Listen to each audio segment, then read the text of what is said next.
하나님의 말씀 요한복음 10장 22절부터 42절까지의 말씀입니다. 요한복음 10장 22절부터 42절까지 말씀인데 우리 새번역 버전 성경 157페이지, 오늘 본문이 좀 길기 때문에 말씀 중간중간에 함께 읽도록 하겠습니다. 요한복음 강의 37번째 시간입니다. 오늘 제목은 사람들을 향한 예수님의 마음이라는 제목으로 하나님의 말씀을 나누도록 하겠습니다. 자녀가 셋이 있는 아버지를 만났어요. 두 딸은 아주 잘 자랐답니다. 신앙도 건강하게 공부도 잘하고 바르게 잘 자랐는데, 늦둥이를 낳는데 늦둥이가 중학교 2학년인데 동네에서 유명한 말썽꾸러기라고 그런 얘기를 하시더라고요. 그 아파트 경비하시는 분들이 다 알 정도로 술 담배를 비롯해서 동네가 떠들썩하게 비행을 저지르면서 다니는 아들에 대해서 저한테 얘기를 하시더라고요. 그러면서 그 아들 때문에 너무 걱정이라고, 자기가 무슨 잘못을 했는지 잘 모르겠다고, 근데 너무나 고통스럽고 힘들고 아프다는 얘기를 하시더라고요.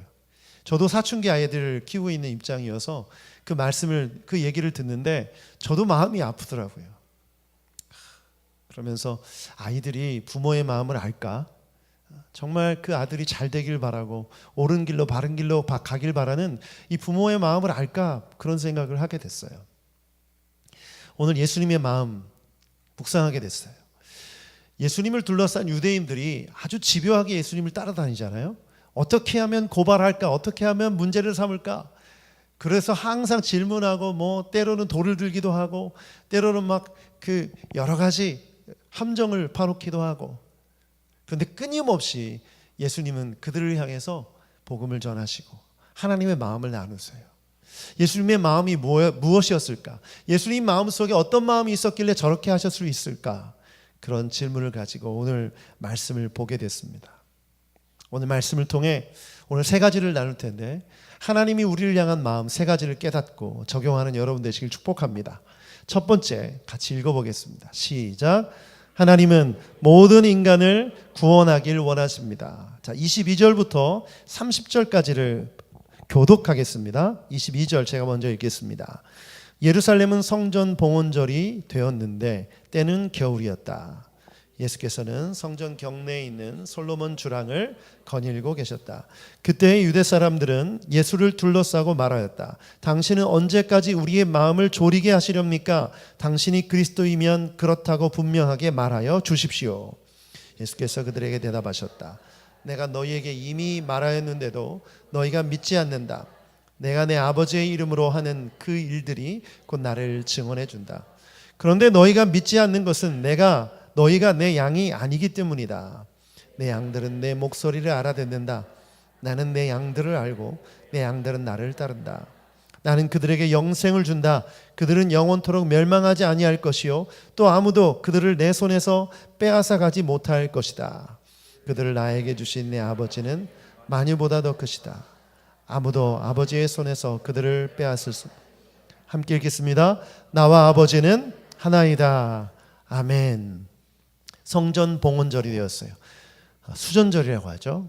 그래서 예수님이 성전을 방문하셔서 거닐고 계셨어요. 어딜 거니셨냐면 주랑이라고 하는데, 주랑은 기둥입니다.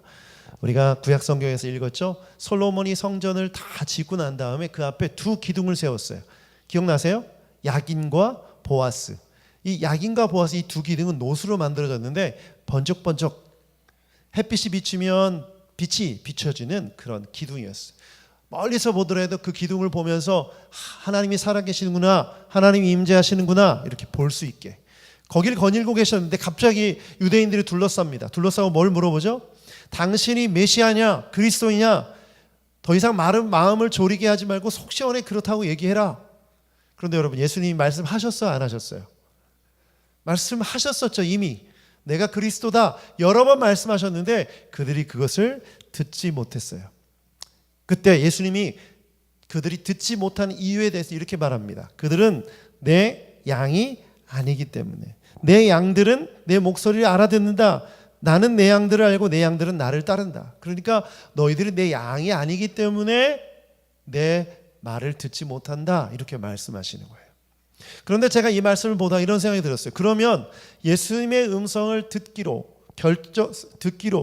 예수님의 양이 되기로 한 사람들은 이미 결정된 건가? 그럼 유대인들 중에 예수님을 믿기로 결정된 사람이 있고 그렇지 않은 사람이 따로 있는 건가? 그런 질문을 갖게 됐어요. 여러분 어떻습니까? 오늘날 우리 가운데 이런 말을 하는 사람들이 있죠. 예수님을 믿기로 선택된 사람들이 있다. 그런데 반대로 예수님을 믿지 않고 거부하는 사람은 예수님을 믿지 않기로 결정되고 선택된 사람들이다. 이런 말 들어본 적 없으세요? 이게 바로 장로교에서 말하는 예정론입니다. 예정론 들어보셨어요? 태초부터 우리가 태어나기 전부터 하나님께서 예수 그리스도를 믿기로 예정하셨다. 그런 교리예요. 여러분 어떻습니까? 이 말이 맞습니까? 저는 이 말이 틀리다고 생각해요. 왜냐하면 하나님의 말씀에 의하면 모든 인간은 하나님께서 창조하신 하나님의 창조물인 줄 믿습니다. 그 어떤 인간도 구원받지 않기를 바라는 인간이 없는 줄 믿습니다. 그러면 우리 모두가 양인 거죠. 그 근거가 10장 말씀에 있어요. 10장 16절 말씀 같이 한번 읽어보죠. 10장 16절 시작. 나에게는 이 우리에 속하지 않은 다른 양들이 있다. 나는 그 양들도 이끌어와야 한다. 그들도 내 목소리를 들을 것이며 한 목자 아래에서 한 무리 양떼가 될 것이다. 아멘. 자, 지금 예수님을 따르는 무리들이 있었어요. 그 사람들을 향해서 예수님은 내 양이라고 말씀하셨죠. 그런데 내 음성을 듣지 않는, 예수님의 음성을 듣지 않는 다른 양들도 있는데 이 양들도 내가 이끌어서 올 것이다. 자, 그렇다면 예수님의 말씀을 듣는 모든 사람들, 예수님의 말씀을 믿든 믿지 않든 예수님 보실 때 그 사람들은 다 예수님의 양인 줄 믿습니다. 예수님은 그들을 다 양우리로 인도하기 원하시는 줄 믿습니다. 그러면 세상 가운데 안 믿는 사람들을 보면서 우리는 어떻게 생각해야 돼요? 저 사람은 예수님을 믿지 않기 때문에 안 믿기로 결정된 사람이에요. 내가 아무리 복음을 전해봐야 소용없다. 지옥 가기로 결정된 사람이다. 이렇게 생각할 수 있습니까? 없습니까? 그렇게 생각할 수 없죠. 이 세상의 모든 사람을 하나님은 구원하기 원하시는 줄 믿습니다. 예수님은 모든 인류를 구원하시기 위해 이 땅에 오신 줄 믿습니다. 장로교 예정론에 의하면 우리가 이런 판단을 할 수가 있어요. 저 사람은 안 믿기로 결정된 사람이다. 내가 아무리 복음을 전해도 소용이 없다. 그러니 더 이상 내가 복음을 애써서 말씀을 전하고 복음을 전하고 예수 그리스도를 말할 필요가 없는 거예요. 여러분 그렇습니까? 그렇지 않습니다. 예수님을 믿지 않는 그 양들을 구원하시기 위해 이 땅에 오신 줄 믿습니다. 그 태도를 우리도 동일하게 똑같이 가져야 되는 것이죠. 여러분 세상의 많은 사람들, 아직 예수님 믿지 않는 사람들은 못 듣는 것이 아니라 안 듣는 것입니다. 하나님의 말씀이 충만한데도, 복음이 전해지고 있는데도 그 말씀을 듣지 않기로 거부하는 것이죠. 그래서 이사야서 말씀에 각자 제 갈 길로 갔다. 목자는 그 양들을 옳은 길로 바른 길로 인도하기 원하는데 그 양이 그 목자의 음성을 거부하는 거예요. 오늘날 우리 가운데도 지금 하나님의 음성이 들려지는데도 내가 그것을 거부하고 있는 사람들이 있죠. 오늘 이 예수님의 음성을 듣게 되는 그 복이 있기를 축복합니다. 받아들이세요. 들으세요. 그것을 선택하세요. 그 길이 생명의 길, 은혜의 길인 줄 믿습니다. 디모데전서 2장 4절 말씀 읽어보죠. 시작. 하나님께서는 모든 사람이 다 구원을 얻고 진리를 알게 되기를 원하십니다. 아멘. 아멘. 모든 사람이 구원받기를 원하십니다. 여러분 이 말씀을 믿고 믿지 않는 영혼들에게 복음을 전하는 여러분 되시길 축복합니다. 두 번째, 하나님께서 우리에게 주시는 메시지는 이것입니다. 같이 읽어보죠. 시작. 사람을 판단하지 말고 기도해 주십시오. 자, 31절부터 36절까지 말씀을 교독하겠습니다. 31절부터입니다. 이때 유대 사람들이 다시 돌을 들어서 예수를 치려고 하였다. 예수께서 그들에게 말씀하셨다. 내가 아버지의 권능을 힘입어서 선한 일을 많이 하여 너희에게 보여주었는데 그 가운데서 어떤 일로 나를 돌로 치려고 하느냐? 유대 사람들이 대답하였다. 우리가 당신을 돌로 치려고 하는 것은 선한 일을 하였기 때문이 아니라 하나님을 모독하였기 때문이요. 당신은 사람이면서 자기를 하나님이라고 하였어. 예수께서 그들에게 말씀하셨다. 너희의 율법에 내가 너희를 신들이라고 하였다는 하는 말이 기록되어 있지 않느냐. 하나님이 말씀을 받은 사람은 하나님의 말씀을 받은 사람들은 하나님께서 신이라고 하셨다. 또 성경은 패하지 못한다. 그런데 아버지께서 거룩하게 하여 세상에 보내신 사람이 너희는 그가 하나님을 모독한다고 하느냐. 자, 예수님이 말씀하셨을 때 유대인들이 돌을 들어서 치려고 했어요. 왜 치려고 했죠? 그 이유는 신성 모독을 했기 때문이에요. 나와 아버지는 하나다 이 말을 했기 때문에 어떻게 어긴 거냐면 지금 예수님은 분명히 우리가 볼 때는 인간인데 자기가 하나님이라고 얘기한다고 여겨진 거예요. 그래서 돌을 들어서 치려고 했어요. 그런데 이 모습에 대해서, 이 말에 대해서 예수님 반박하시면서 이렇게 말씀하시는 거예요. 너희는 너희 스스로 하나님에 의해서 신이라고 칭함을 받은 적이 있다. 그런데 내가 하나님의 아들이라고 하는 것에 대해서 왜 무엇이라고 하느냐 이렇게 말씀하신 거죠. 그 근거가 시편 82편 6절부터 7절까지 있습니다. 같이 한번 읽어보죠. 시작. 하나님께서 말씀하셨다. 너희는 모두 신들이고 가장 높으신 분들의 아들이지만 너희도 사람처럼 죽을 것이요 여느 군주처럼 쓰러질 것이다. 자, 모세 시대에 모세를 따르던 이스라엘 백성들이 너무 많았어요. 혼자 재판을 할 수가 없어서 재판관들을 세웠죠. 그런데 구약 성경을 보면 그 재판관들을 신이라고 불렀어요. 신. 그게 이제 하나님 같은 신이라가 아니라 하나님이 허락하신 율법을 맡고 하나님의 권위를 가지고 재판을 하기 때문에 신이라고 불렀던 거죠. 이 말씀을 근거로 이렇게 말씀하시는 거예요. 너희들도 하나님에 의해서 신이라고 불려서 재판을 하는데 내가 하나님의 아들이라고 한다고 해서 왜 나를 정죄하느냐 이 뜻이에요. 그게 무슨 말이냐면 너희들도 그 신의 자리에 앉아서 재판관으로 사람들 재판하면서 내가 하나님의 뜻으로 와서 하나님의 말씀을 전하며 말씀하는 것을 왜 정죄하느냐 이 말씀을 하는 거죠. 여러분, 유대인들이 어떤 죄를 지은 겁니까? 예수님을 향해 신성 모독죄라고 말하면서 예수님을 정죄하는 재판관의 자리에 앉은 거예요. 판결하려고 하는 것이죠.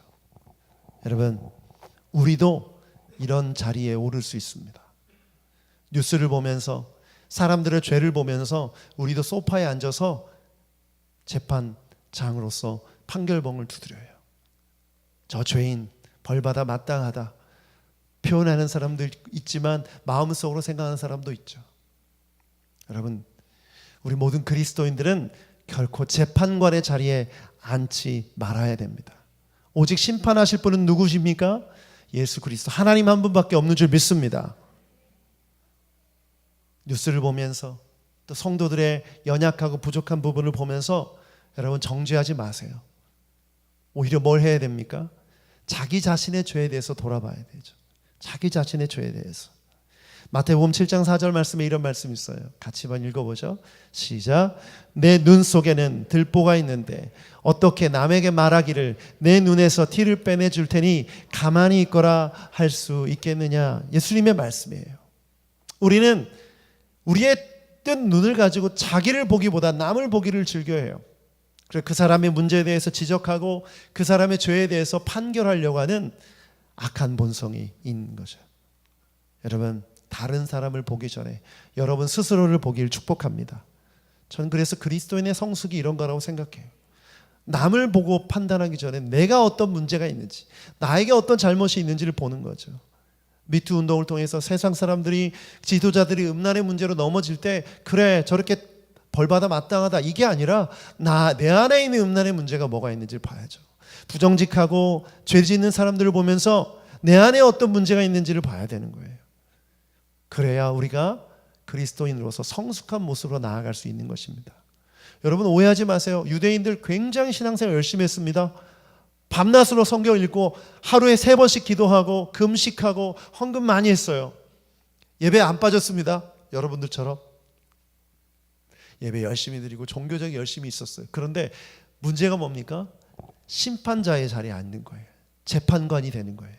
자기처럼 안 하는 사람은 다 정죄하는 거죠. 심지어 하나님의 아들 예수님조차도 정죄하는 거예요. 왜 예수님을 둘러쌌어요? 예수님을 정죄하려고 작정하고 예수님께 달려든 거예요. 여러분, 오늘날 이런 유대인들의 모습이 우리에게도 있어요. 우리에게도 있어요. 목사인 저에게 있어요. 저한테 주시는 말씀이더라고요. 저한테. 여러분, 판단하는 자리, 정죄하는 자리에 앉지 않고 먼저 자신을 돌아보고 하나님 앞에서 회개하는 여러분 되시길 축복합니다. 그래서 그리스도인들은 성숙해야 돼요. 성숙해야 돼요. 어떤 성숙함? 모든 인간이 구원받아야 하면 모든 인간이 죄인이에요. 죄인이 죄인을 어떻게 판단합니까? 용납하고 그를 위해서 기도해주고 하나님의 마음으로 중보할 때 그 영혼이 천국으로 가게 될 줄 믿습니다. 저는 그래서 여러분 기도하시길 바라요. 뉴스를 보면서 사람들을 보면서 기도해 주세요. 하나님 인도해 주세요. 붙들어 주세요. 이것이 우리가 해야 될 일인 줄 믿습니다. 세 번째 하나님께서 우리에게 주시는 메시지입니다. 같이 한번 읽어보죠. 시작. 예수님께서 행하신 일들을 통해 믿음을 가지십시오. 37절부터 39절까지 읽겠는데요. 이 말씀은 세 구절밖에 안 되기 때문에 함께 합독하겠습니다. 같이 읽겠습니다. 시작. 내가 내 아버지의 일을 하지 아니하거든 나를 믿지 말아라. 그러나 내가 그 일을 하고 있으면 나를 믿지 아니할지라도 그 일은 믿어라. 그리하면 너희는 아버지께서 내 안에 계시고 또 내가 아버지 안에 있다는 것을 깨달아 알게 될 것이다. 그러므로 그들이 다시 예수를 잡으려고 하였으나 예수께서는 그들의 손을 벗어나서 피하셨다. 아멘. 자신을 믿지 못하는 유대인들, 돌을 들어서 치려고 하는 유대인들에게 예수님이 하신 말씀이에요. 너희들이 나를 믿지 못하겠거든 내가 한 일은 믿어라. 내가 나사렛 출신이고 너희들이 볼 때 무식해 보이고 별거 아닌 것 같은 사람처럼 보여서 나를 믿지 못하겠거든 내가 행한 일은 믿어라. 그러면 나중에 깨닫게 될 것이다. 이렇게 말씀하십니다. 굳이 이렇게까지 말씀하신 이유가 뭐죠? 첫 번째 나눴던 예수님의 마음 때문이에요. 어떻게든 예수님께 속하지 않은 이 양들을 우리로 이끌어 가고 싶어 하시는 예수님의 마음이 있는 거죠. 나를 믿지 못하겠다면 내가 행한 일을 믿어라. 그런데 여러분, 예수님이 행한 일들이 뭡니까? 그때까지 우리가 요한복음 말씀을 쭉 공부했으니까 오병이어의 기적, 또 물을 걸으신 사건, 또 가나의 혼인잔치, 물이 포도주로 바뀐 사건, 병자들을 고쳐주시고 실로암에서 눈을 뜨고 수많은 일들, 수많은 기적들을 보여주셨죠. 그런데 그 일을 보고서는 부정할 수 있습니까? 없습니까? 부정할 수 없는 것이죠. 실로암에서 눈 뜬 사람들을 보면, 그 사람을 보면 하나님의 살아계심을 부정할 수 없는 거죠. 그렇죠? 죽을 병에서 나은 그 사람을 보면 하나님의 살아계심을 부정할 수가 없는 것입니다. 이것이 예수님의 메시지이죠. 그런데 제가 말씀을 보면서 이런 생각이 들었어요. 그렇다면 오늘 이 과거가 아니라, 성경의 그때가 아니라 지금 예수님께서 우리의 행하신 일들은 무엇인가? 여러분, 예수님은 지금 우리에게 어떤 일을 행하셨습니까? 그 질문이 생기더라고요. 믿지 않는 사람들에게 저는 이렇게 말하고 싶어요. 내 삶을 보면 예수님을 도저히 믿지 못하겠다면 그럼 믿지 말아라. 그러나 내 삶 가운데 역사하신 하나님, 예수님의 역사는 보고 믿어라. 이렇게 말하고 싶어요. 저는 제 삶이 예수님이 없었더라면 어떻게 됐을까? 가끔 생각해 봅니다. 예수님이 나를 구원해 주시지 않았다면 저는 아마 지금쯤 교회에 있지 않을 거예요. 어딘가 마음껏 놀러 다니고 세상 쾌락에 빠져서 죄 지으며 살아가고 있겠죠. 그분이 내게 복음의 은혜를 주셔서 구원받아서 이렇게 설교하고 있습니다. 이렇게 말씀 전하고 있어요. 이게 바로 예수님이 살아계시던 증거인 줄 믿습니다. 저를 중학교 때부터 초등학교 때부터 알던 제 친구들, 청년 시절에 알았던 제 친구들이 저를 보고 하나님의 살아계심을 봤으면 좋겠어요. 전에도 한번 말씀드렸는데 대학교 선배가 우연히, 아주 정말 우연히 만났는데 그분이 그러더라고요. 너 되게 변했더라, 이렇게 말하시더라고요. 제가 교회를 개척해서 설교하고 이제 목회하고 있는 모습을 영상으로 보시고 그렇게 말하더라고요. 그분은 저의 대학교 시절을 기억하고 저를 보신 거죠. 저는 여러분이 이렇게 되길 축복합니다. 사람들에게 그래, 예수님을 믿지 못하겠거든, 내 삶을 봐라, 나를 봐라, 내게 행하신 하나님의 역사를 봐라, 그러면 예수님을 믿게 될 것이다, 이렇게 말할 수 있는 여러분 되시길 주님의 이름으로 축복합니다. 여러분, 가수 윤도현 씨 아시죠? 윤도현 집사님이세요. 우연하게 유튜브에 올라와 있는 이분의 간증을 듣게 됐어요. 이분이 원래 낙원상가에서 기타를 팔던 직원이었어요. 낙원상가에 가면 이렇게 이 복도가 이렇게 길게 있는데요, 그 문 앞에 이렇게 의자를 놓고 앉아서 기타를 띵까띵까 치면서 소위 이제 호객행위를 하는 분들이 있어요. 기타를 잘 치면 잘 칠수록 그 소리가 들리니까 그 가게를 가게 되잖아요. 근데 그렇게 있는 사람들이 모여서 밴드를 만들었는데 그게 윤도현 밴드입니다. 근데 그 멤버 중에 한 사람이 베이스를 치는 분이 박태희라는 분인데, 나는 나비라는 노래 혹시 아세요? 내 모습이 보이지 않아, 그 노래 모르시면 어쩔 수 없고요. 근데 그 노래를 작곡하신 분이 그 베이스 멤버로 이제 들어간 거예요. 근데 얘기를 나누다 이제 우리가 어떤 음악을 하냐, 이제 락 음악을 하잖아요. 막 머리를 흔들면서 락 음악을 하는데 박태희 씨가 그랬대요. 나는 일요일 날 교회 가야 된다. 그래서 나는 일요일 날은 다른 거 못 한다. 그렇게 얘기를 하니까 윤도현 씨가 그랬대요. 아니, 무슨 우리 분위기에 안 맞게 교회냐? 교회 가지 마라. 교회 가면 우리 이 밴드 음악, 이게 음악에 안 맞는다고 그런 얘기를 했다라는 거예요. 그런데 박태희 씨가 그랬다. 난 죽어도 안 된다. 나는 교회를 가야 된다. 그런데 시간이 오랫동안 흘렀는데 윤도현 씨가 그랬대요. 어떻게 하나 보자. 교회를 다니나 안 다니나. 그것을 지켜보고 있는데 어느 날 보니까 자기 교회에 앉아 있더래요. 박태희 씨가 다니는 그 교회. 거기 간 이유가 뭐냐면 윤도현 밴드를 같이 하면서 박태희 씨의 삶을 보게 된 거죠. 그런데 이 사람이 정말 그리스도의 사람이었고 예수 그리스도가 어떤 분인지를 보여주는 삶을 산 거예요. 그래서 자기도 그 박태희 씨를 따라서 그 교회를 가게 되고, 유튜브에 찾아보시면 윤도현 씨가 찬양하는 영상, 간증하는 영상들이 올라와 있어요. 그런데 저는 그때 그 영상을 보는데 이거구나. 사람들이 하나님을 먼저 믿습니까? 예수님을 먼저 믿어요? 그렇지 않아요. 예수님을 믿는 사람의 삶을 먼저 보죠. 저 사람은 도대체 어떻게 사는가? 도대체 뭘 믿길래? 그런데 박태희 씨 같은 사람이 있기 때문에 우리가 말로 글로 복음을 전하지 않아도 삶을 통해서 그리스도께, 하나님께 나오는 것이죠. 얼마나 놀랍습니까? 저는 이런 일들이 여러분의 삶 가운데서도 일어날 수 있는 줄 믿습니다. 고린도후서 2장 14절 말씀에 이런 말씀이 있어요. 같이 한번 읽어보죠. 시작.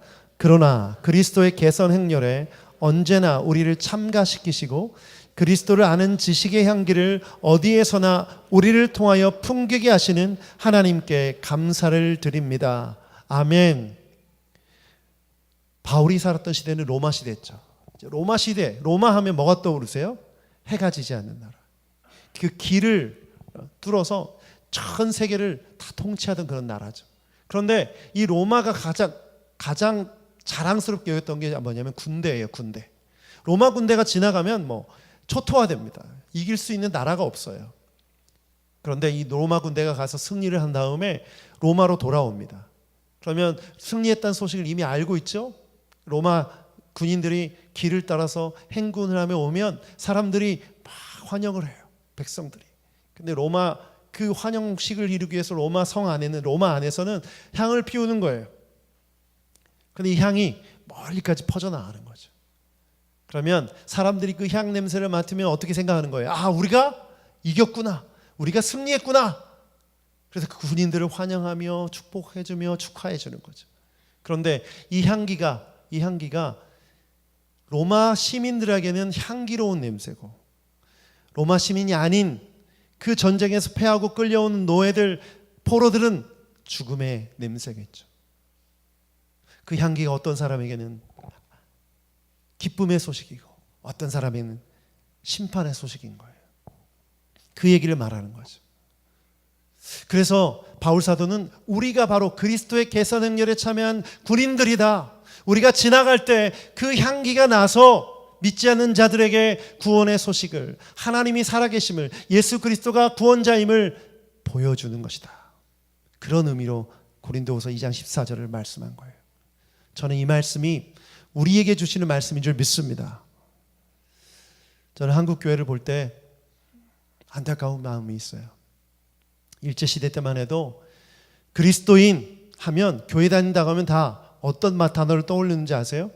애국자, 나라를 사랑하는 사람들. 3.1운동 때 태극기를 흔들다가 감옥에 잡혀있는 대부분의 사람들이 그리스도인이었어요. 그리고 나라가 힘들 때마다, 어려울 때마다 정말 앞장서서 이 나라를 사랑했던 사람들이 그리스도인이었어요. 여러분, 우리가 하나님 앞에서 정말 세상 사람들로부터 인정받는 그 그리스도인이 되려면 바로 이것을 회복해야 됩니다. 내가 예수 그리스도가 살아계시다는 증거라는 것을 보여줄 수 있는 여러분 되시길 축복합니다. 또 우리가 들었던 말, 우리 선배들이 들었던 말 중에 하나가 정직한 사람들, 교회 장로다, 집사다, 목사다 그러면 다 믿었어요. 그렇죠. 정말 신뢰할 만한 사람, 저 사람은 정직한 사람, 그래서 사업을 해도 믿는 사람이랑 사업하려고 하고 그랬다는 얘기를 많이 들었어요. 또 오늘 그렇습니까? 오늘날 그렇습니까? 믿지 않는 사람들이 왜 교회 안 가는지 그 이유 첫 번째가 뭔지 아세요? 교회 다닌다고 하면서 거짓말하고 세상에서 악한 일을 행하는 사람들 때문에 내가 교회를 안 간다. 그 사람들 때문에 하나님 안 믿지 않겠다라고 얘기합니다. 오늘 저는 예수님의 이 말씀을 통해서 우리가 도전받아야 된다고 생각해요. 나는 그리스도의 증거로 예수님이 하고 계신 일을 드러내고 보여주고 있는가? 그렇지 못하다면 다시 한번 우리가 깨어나야 됩니다. 다시 한번 이 세상 속에서 빛과 소금으로 나아가야 될 줄 믿습니다. 저는 우리 교회가 이 예배당은 작아도 하나님은 작지 않다고 믿습니다. 우리 성도 수가 적어도 우리가 가진 믿음은 작지 않는 줄 믿습니다. 아무리 교인 수가 많고 예배당이 커도 뭐합니까? 그 안에 믿음이 없다면, 그리스도가 없다면, 복음이 없다면, 정직이 없고 의로움이 없고 예배가 없다면 아무 의미 없죠. 여러분도 마찬가지예요. 유대인들이 막 종교적인 열심이 있었지만 그 안에 믿음이 없었던 것처럼 우리가 어떤 열심이 있어도 그 안에 진정한 믿음이 없고 예수 그리스도가 없고 복음이 없다면 껍데기에 불과하죠. 저는 오늘 여러분에게 그 도전을 드리고 싶어요. 오늘 우리 중에 솔직하게 정직하게 아직도 예수님을 인격적으로 영접하지 않은 분들이 있어요. 제가 알고 있죠. 근데 오늘 그 말씀을 나누고 싶어요. 우리 교회 이미 예수님을 믿고 신앙생활하는 우리를 통해서 예수를 구주로 영접하게 되는 역사가 있기를 축복합니다. 지금 당장 믿으라고 강요하지 않겠어요. 좀 두고 봐주세요. 오늘부터 어떻게 사는지, 어떤 모습인지 보고 아 진짜 예수님이 살아계시는구나 그 증거가 확실하게 보여지면 그때는 절대 미루지 말고 도망가지 말고 예수님을 영접하는 여러분 되시길 축복합니다. 지금 아멘 하신 분들은 다 안 믿는 분들이신 거예요? 믿으셨으면 좋겠어요. 근데 뭐 누구의 강요로 누구의 설명으로 믿는 게 아니라 저희를 보고 저를 보고 우리 새노래교회를 보고 믿으시길 바라요. 그렇게 할 거예요. 그렇게 할 거예요. 저는 오늘 예수님이 하신 말씀 너무나 저에게 도전이 되고 은혜가 돼요. 마지막으로 40절부터 42절을 보면 이것이 결론입니다. 40절부터 42절 같이 읽겠습니다. 시작. 예수께서 다시 요단강 건너쪽 요한이 처음에 세례를 주던 곳으로 가서 거기에서 머무르셨다. 많은 사람이 그에게로 왔다. 그들은 이렇게 말하였다. 요한은 표징을 하나도 행하지 않았으나 요한이 이 사람을 두고 한 말은 모두 참되다. 그곳에서 많은 사람이 예수를 믿었다. 아멘. 아멘. 여러분, 유대인들은 다 예수님을 거부하고 배척하고 예수님을 안 믿은 것으로 여기는데 그렇지 않아요. 오늘 말씀 보니까 많은 사람이 예수님께로 왔다라고 말합니다. 무엇을 뜻할까요? 유대인들 중에 예수님의 양이 아니어서 예수님의 음성을 거부하던 사람들이 예수님을 보고 예수님의 삶을 보고 예수님의 기적을 보고 예수님께로 나아왔다라는 거죠. 저는 이 은혜가, 이 역사가 오늘날 우리 교회에도 있기를 축복합니다. 여러분의 삶 가운데도 있기를 축복합니다. 이 일을 이루기 위해서 우리를 부르셨어요. 여러분, 여러분을 통해 예수 그리스도를 믿게 되는 자, 예수님께 나오는 양들이 많아지길 축복합니다. 제가 잠깐 전에도 말씀드렸지만 우리 교회가 인원이 적죠. 근데 그런 생각이 들었어요. 예배 전에 우리가 인원이 이렇게 적어도 우리 믿음은 결코 작지 않다. 우리가 말씀 앞에 바로 선다면 그 어떤 대형 교회에 비교하지 못할 정도로 놀라운 역사를 이룰 수 있다. 그런 확신이 생기더라고요. 우리가 예배가 이렇게 작아도, 인원이 작아도 하나님이 작습니까? 그렇지 않죠. 하나님은 크신 분이세요. 그렇다면 우리의 믿음의 분량만큼 우리가 하나님 앞에 말씀에 어떻게 순종하며 나아가느냐가 그 하나님의 역사를 결정하는 거예요. 오늘 결단하시고 나아가는 여러분 되길 축복합니다. 우리를 통해서 수많은 영혼들이 예수님께 돌아오게 될 줄 믿습니다. 아멘.